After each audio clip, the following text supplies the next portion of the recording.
Norm, have a seat. Thank you.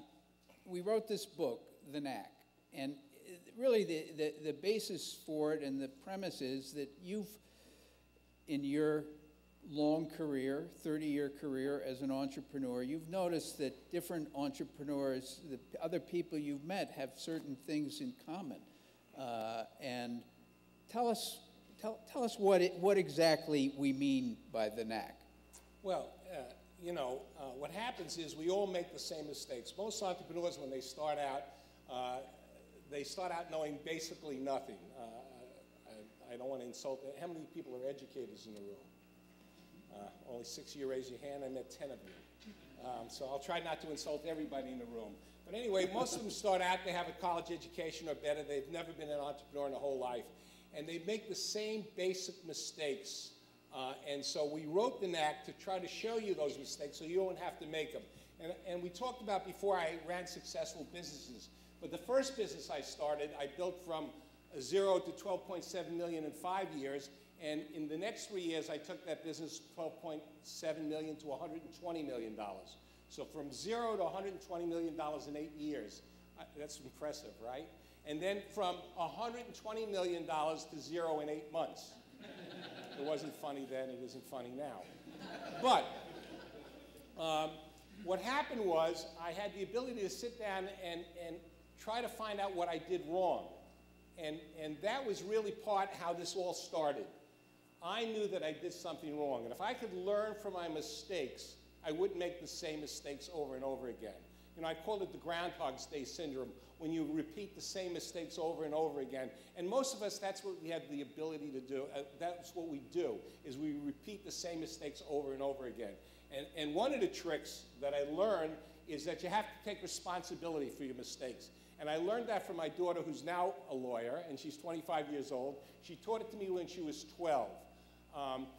We have this clause, it's an evergreen clause, and if you don't know what an evergreen clause is, it states that we have a contract with you for 5 years, and if you don't notify us 90 days before the end of the contract, it automatically renews for another 5 years. So what did we do? We kept our heads in the ground like an ostrich and hoped that nobody would call us, and automatically renewed the contract. One Friday afternoon in August, during the summer, we get a fax on our fax machine that said, "Dear so-and-so, in accordance with Section 5, Paragraph 8 of your thing, we're now canceling the contract." Now, I'm steaming mad. I can't wait to get a hold of the sales manager. How many people think I can find my sales manager in New York on a Friday afternoon during the summer at 4 o'clock? He's not a shot. So I go home. I'm aggravated. I walk into the house. The first person I see is my little 12-year-old, and she says, "What's wrong, Dad?" I says, "You wouldn't understand." She says, "What, are you kidding? I'm 12. Try me." And I said, "Okay, Beth, I'll try you." And I told her the story of what happened. And she looked at me and she says, "Okay." She says, "It's your fault." I says, "My fault? It's my fault? What do you mean it's my fault?" She said, "Think about it." I said, "You've been hanging out with your mother too long." And so, I thought about that. And what happened was, by Sunday, I figured it out, that she was right. This 12-year-old was right. And I went to her on Sunday, and I said, "Beth, I want to know something. You're right. Do you know why?" She said, "Sure, I know why." She says, "But do you know why?" I said, "Yeah, I do." She says, "Because you're in charge." And from that day on, I understood that no matter what happened, if I took responsibility for that act, I'd find out how to better myself and how to better the company. And so I went back Monday morning. Everybody was there.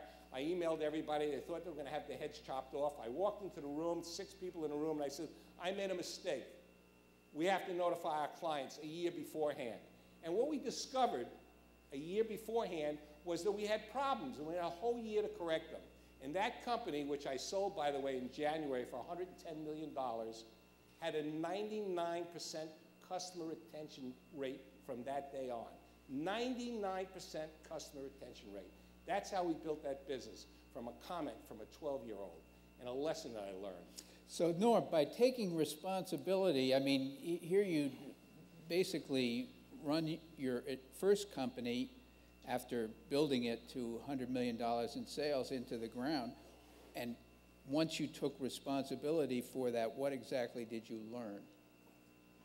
Not to run companies into the ground. You learned No, a lot. I learned, there's a few things I learned from that. When I sat down and analyzed what went wrong, I had a daughter who, during the time I started that first company, I missed the first 8 years of her life. I was never there for her. So when my youngest daughter was born, which is a few years later, there's about 11 years difference between the two of them, I swore that my priorities would change. So I took the time out to watch that kid grow up. I was the only father on class trips. I was worried that my cell phone would work. They didn't have great connections in those days. And while all the women were talking about canasta or bridge or whatever they were playing, I was sort of by myself, but I was there for that child. And I have a relationship with her, not that I don't have a relationship with my oldest child, but my youngest daughter calls me every day or 2 times a day or 3 times a day. So I had given up a lot in building a business, and I worked hard, I still work hard, and I decided that I had to get priorities straight. So business was a priority, my family became a priority, and my life became a priority. And along the way, I learned some important things. And one of the most important things in life that I learned was from a guy I helped. I helped a number of people, as Jen said before, pro bono, and helped them build their businesses. One was a guy, Mike, who came to me, and he said he had a family business. And that family business was doing about $1.2 million a year. And he had some problems. And I asked him what he wanted to do. And he said, well, what I really want to do is I want to double my salary. I'm making $60,000 a year. And I want to have a bigger house because I have 3 kids. And I want to take some time off. And last year I only took off 2 days. I want to build a company to $20 million. And I said, that's really interesting, Michael. Why don't you go home, and I want to know what your wife wants. And he came back 2 weeks later. He said, my wife wants similar things, but in a little different order. She doesn't care about my company's $20 million or not. She wants me to spend more time with my wife and kids. And it would be nice to have a bigger house, and it would be nice to have double salary. So what I discovered was we needed a life plan for Michael. And his life plan was really simple. What he wanted to do is start out here and end up here.